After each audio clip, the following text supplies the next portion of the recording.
February 7th, 2015, and look what we have here.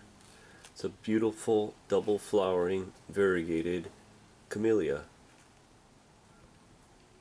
And Camellia is actually where they grow green tea from. Camellia Sinensis. So I'm curious what kind of radiation you're going to get off these leaves, and whether this radiation that I'm getting from green tea is coming from the leaf or it's actually from fallout, and this might help maybe answer some questions.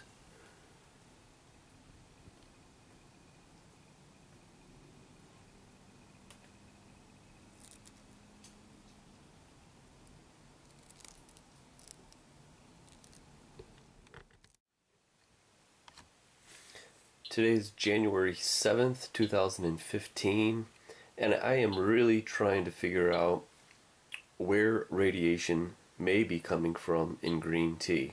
I do believe that it does contain ingredients that may be beneficial, but after the Fukushima meltdown, triple meltdown, and ever since it's been pretty much smoking radiation into the air, and that'll go into the atmosphere and come down and fall out.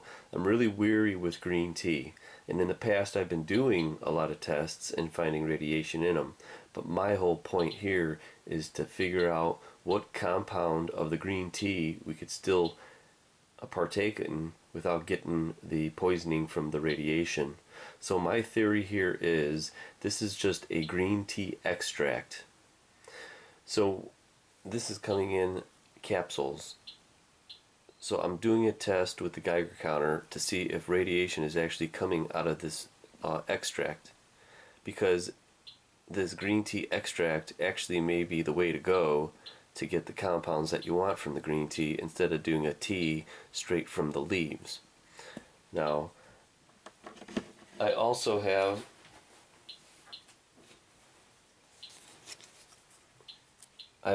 actual leaves of Camellia Sinensis, which is where green tea comes from. So I am going to test these green tea leaves to see if there's radiation coming out of these, because if it's coming from the leaves, then you might want to go with the extract. If it's not coming from the leaves, then it's definitely got to be fallout or some kind of fertilizers they're using. So this is just another piece in the puzzle, and let's see where the isotopes drop. Alright, here's the capsules. There's about 50 of them, but since I wanted to get a pretty accurate read, I ended up putting only 10 of them in the back here. Actually, let's count 1, 2, 3, 4, 5, 6, 7, 8, 9. This is actually an alpha blocker, so the radiation count would be lower with this on here, but it's the only way I can keep the capsules in. So we're going to do another background test with the shield to see if there's actually anything coming out of the capsules. January 7th, 2015, and this is the first test on the capsules of green tea extract. 100 minutes, 6,000 seconds, 2,515 counts. 5 is the max data point, 0.42 average data point. My guess, it's going to be that there's really nothing on here. It's going to be about the same. Alright, the background is done. Nothing in it. February 7th, 2015, and this is the 100-minute test on the green tea extract capsules. 100 minutes, 6,000 seconds, 2,667 total counts. 6 is the max data point, 0.44 is the average data point. So it seems like they're the same, so that looks like those things are clean. Alright, this is Camellia Sinensis. This is a live plant I just picked a couple hours ago. We're going to test this to see if there's any radiation coming out of this leaf.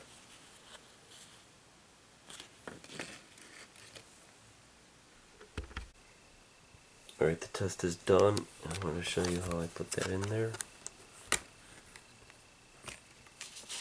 It's just a perfect little piece. That face down. Closed.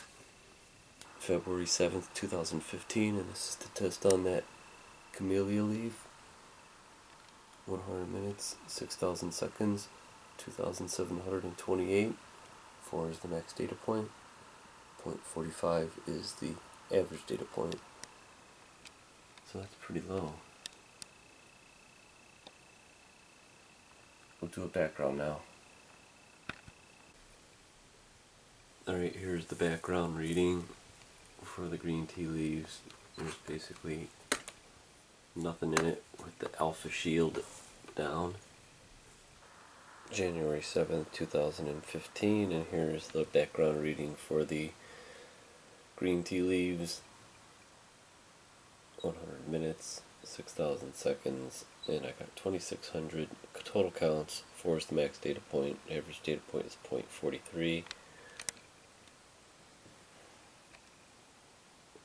Alright, the green tea leaves were 0.45, 128 counts above the background, which I think is basically almost minuscule. So I really don't think there's any picking really anything up in those. If it is, it's very minute.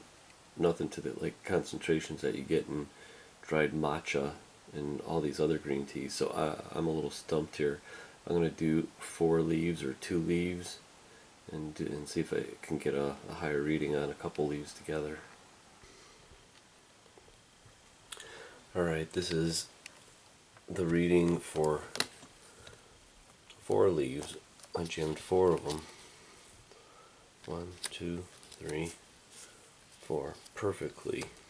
February 8th, 2015, and this is the test on 4 Camellia Sinensis leaves, green tea leaves, 100 minutes, 6,000 seconds, 2,880 total counts. 5 is the max data point, and average data point is 0.48.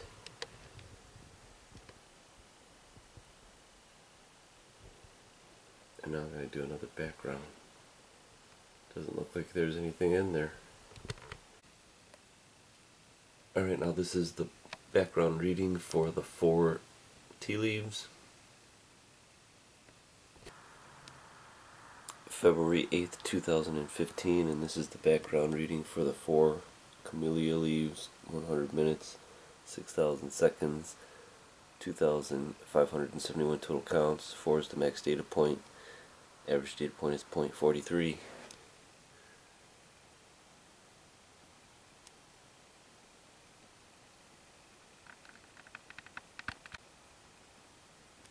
So the tea leaves are about 300 counts over, which isn't a lot, but this is just to show you why you have to do a 100-minute test. I'll start it right now and you'll see how the average data point will fluctuate. This is going to be 1 minute. I'll show you.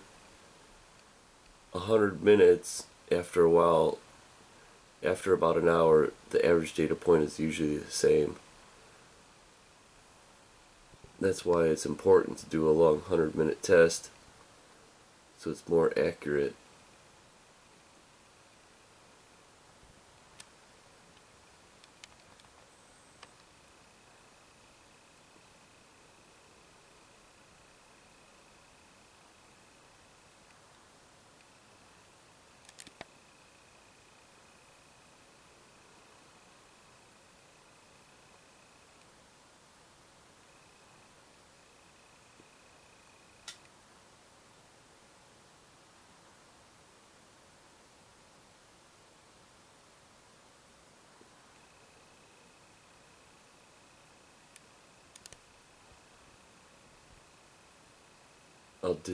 I'll give another example later, right before the 100 minutes, and show you how it's just buried and the number will stay. See how it's fluctuating?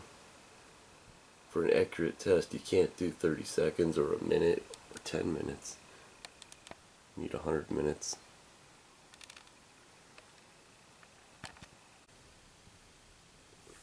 Right, this is the second test of the 4 Camellia leaves. February 8th, 2015, and this is the second test on those 4 Camellia leaves. 100 minutes, 6,000 seconds, 2,799 total counts. 5 is the max data point. Average data point is 0.47.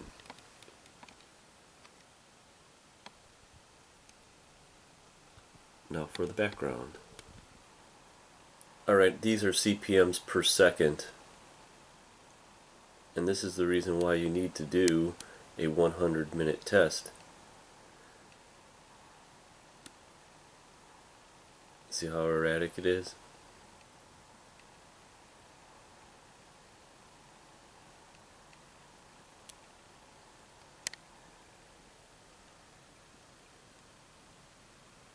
Now you see the average data point, 0.44. It's not going to move because it's so far into the average. You would need the largest spike to move that. So this is why you need to do a 100-minute test. They are more accurate than a 10-minute test or a 1-minute test.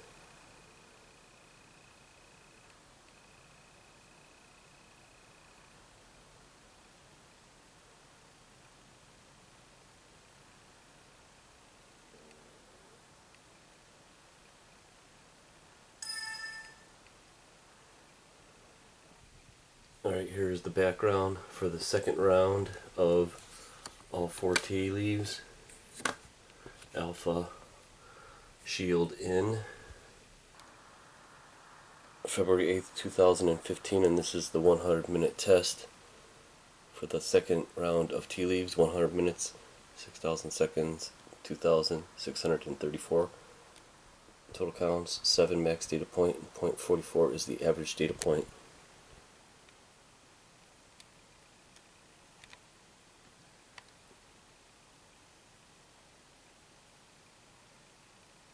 Now here's the next is to throw all the data together and present it. Alright, you have no clue how hard it is to try to get consistency with these readings, especially the backgrounds, depending on where you're testing these subjects on. Whether it's a table that might be having some radiation put into them from China, because they might be probably doing that, dumping their waste in our products, or whatever's coming out of the paper, or a piece of wood. So I chose the paper, and what I'm going to do is do a 10-minute reading on, I got 3 green teas that are left over from, I'm going to do the background. After that I will do my own, the raw leaves, which are dry now. I'll do the sencha. Then I'll do the Maofang. Then I'll do the Fukushima. And then I'll do a no-namer that I don't have a name on. We'll do 10 minutes each, and then you'll be spared the video. I'll put it in fast, but I'll show you at the end the chart, and we'll be able to see the activity of each subject per 10 minutes on the chart that you'll see. So we'll begin with the background. Alright, so I started, and what we'll do is at the 10-minute mark, I'm going to introduce the next set of green tea leaves, but we'll have a continuous chart. We'll have a continuous read on them, but at every 10 minutes I will change the green tea leaves. Alright, here are the green tea leaves, the raw green tea leaves, and they're very dry, not 100%, but I'm going to crush them up and put them in the spot, and I'm pretty sure, look, you could already see they're turning brown, resembling the other green tea leaves, and I think they cut them into these little slivers, and that's how they make the tea. Alright, the hour is up, and every 2 blocks is, each specimen is the 10 minutes. The first one was just the paper, nothing. The next two is going to be the Camellia, raw leaves. The next two is going to be the Sencha. These two are going to be the Mao Fang Tranquility. The next one is the Hujicha from Australia grown. And the last two is the no label. I don't know what that was. But you'll have a graph up on the screen over there to check it out closer. But I just wanted to point out is the every sample except the raw leaves had a top data point of 5. So each one of the leaves hit 5 except the paper background and the Camellia raw leaves. So it definitely is picking something up out of those others. It's not picking it up out of the raw one.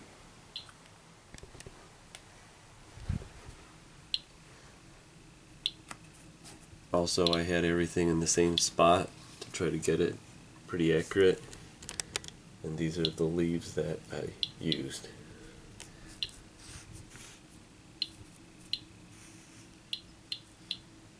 And this is from, I bought these leaves are from 2012 that I originally never threw out.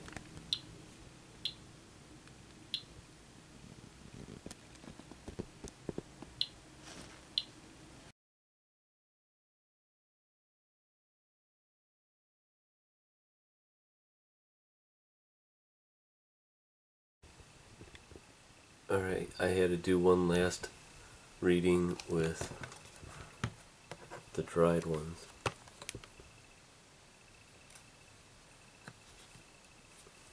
February 10th, 2015, and this is the test on the dried Camellia leaves, 106,000, 2,888 counts for max data point. 0.48 is the average data point.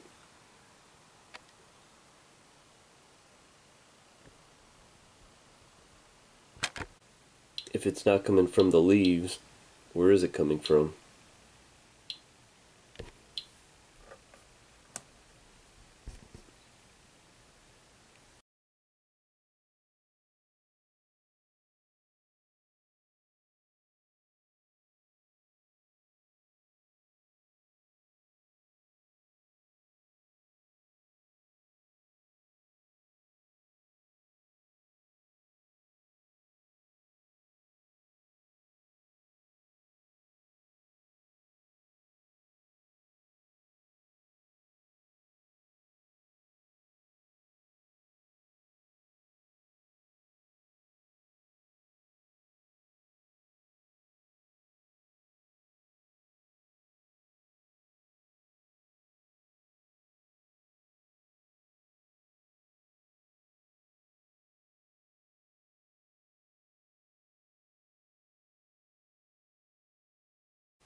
My conclusion on the green tea extract is if you want the benefits of green tea, I think you are kind of better off going with the pills because they don't really contain any radiation.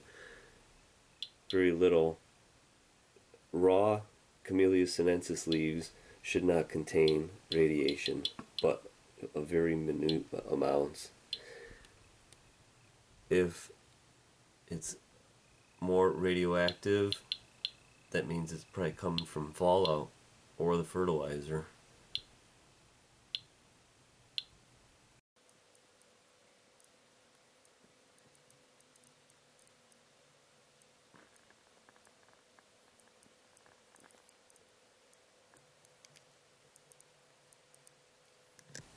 Background, Camellia sinensis.